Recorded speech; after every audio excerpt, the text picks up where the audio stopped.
வரைக்கும் நெல்லை அரோமாவை சப்ஸ்கிரைப் பண்ணாதவங்க கீழே இருக்கிற ரெட் கலர் பட்டனை பிரஸ் பண்ணி சப்ஸ்கிரைப் பண்ணிக்கோங்க. அப்படியே அது பக்கத்துல இருக்க பெல் ஐகானையும் கிளிக் பண்ணிக்கோங்க. நான் எப்ப வீடியோ போட்டாலும் உடனுக்குடனே உங்களுக்கு வந்து சேரும். Welcome to Nellai aroma. இன்னைக்கு நம்ம பார்க்க போறது எல்லாருக்குமே ரொம்ப பிடிச்ச சிக்கன் நகெட்ஸ். எப்படி செய்யலாம்னு பார்க்கலாம்.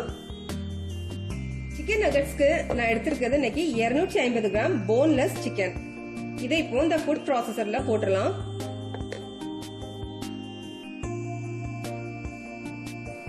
ஃபுட் ப்ராசஸர் இல்லைன்னா மிக்சியில கூட நீங்க அரைச்சு எடுத்துக்கலாம். அப்புறம் இந்த சிக்கன்ல வந்து தண்ணி இருக்கக்கூடாது, தண்ணி நல்லா பிழிஞ்சு எடுத்துட்டு போடுங்க. ஒரு அரை டீஸ்பூன் இஞ்சி பூண்டு விழுது, ஒரு 1/4 டீஸ்பூன் பெப்பர் தூள், 1/4 டீஸ்பூன் மிளகாய் தூள், 1/4 டீஸ்பூன் சீரகத்தூள்,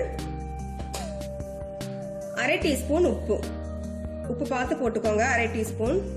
பச்சை மிளகாய் 1, கொஞ்சமா மல்லி இலை, 2 டீஸ்பூன் பிரெட் கிரம்ஸ் இல்லாட்டி ரஸ்க் பொடி 2 டீஸ்பூன் போட்டுக்கோங்க. ஒரு முட்டை.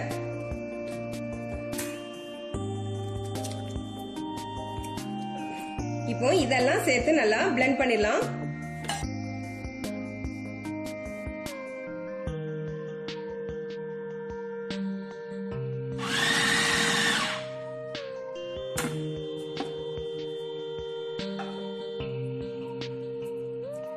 பிளெண்ட் பண்ணது போதும். இத ஒரு கிண்ணத்துக்கு மாத்திரலாம்.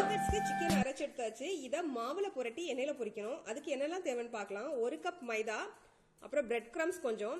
பிரெட் கிரம்ஸ் இல்லைன்னா நீங்க ரஸ்க பொடி பண்ணி எடுத்துக்கோங்க. முட்டை 1 அடிச்சு வச்சிருக்கிறேன். அப்புறம் கொஞ்சமா எண்ணெய். இந்த சிக்கன் வந்து கையில ஒட்டும் கொஞ்சம், ஏன்னா சிக்கன்ல தண்ணி விடும். அப்புறமா எக் வேற சேர்த்துருக்கோம், அதனால கொஞ்சம் கையில ஒட்டுற மாதிரி இருந்துச்சுன்னா தடவுறதுக்காக எண்ணெய். இது வந்து ஒரிகேனோ. இது கொஞ்சம் நல்ல ஃப்ளேவருக்காக நான் பிரெட் கிரம்ஸ்ல கொஞ்சம் மைதாவில் கொஞ்சம் ஆட் பண்றேன். இது ஆப்ஷனல் தான், வேணும்னா ஆட் பண்ணிக்கோங்க, இல்லைன்னா விட்டுருங்க.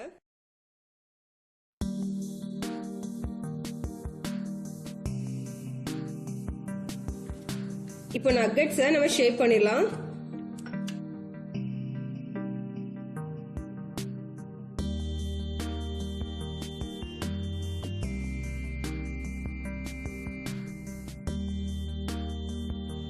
முதல்ல இந்த நக்கட்ஸை ஷேப் பண்ணிட்டு மைதா, எக், பிரெட் கிரம்ஸ் இதுல புரட்டி நம்ம எடுத்து வச்சிடலாம்.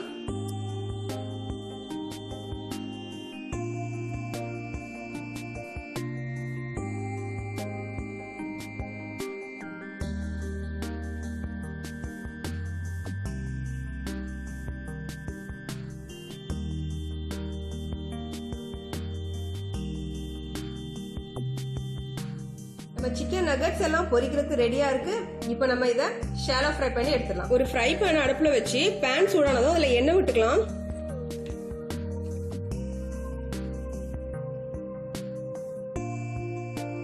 ஷாலோ ஃப்ரை தான் பண்ண போறோம், டீப் ஃப்ரை இல்ல. எண்ணெய் சூடாகட்டும். எண்ணெய் சூடாயிட்டு இப்போ நம்ம சிக்கன் நகட்ஸ் ஒவ்வொன்றா போடலாம். மிதமான தீயில இருக்கிற மாதிரி பாத்துக்கோங்க.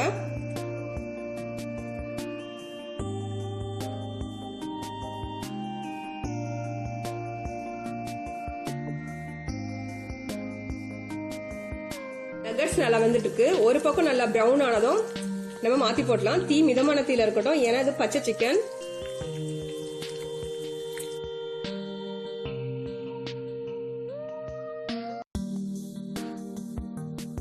சிக்கன் நகட்ஸ் ஃப்ரை ஆயிட்டு இப்போ இதை நம்ம பிளேட்டுக்கு மாத்திடலாம்.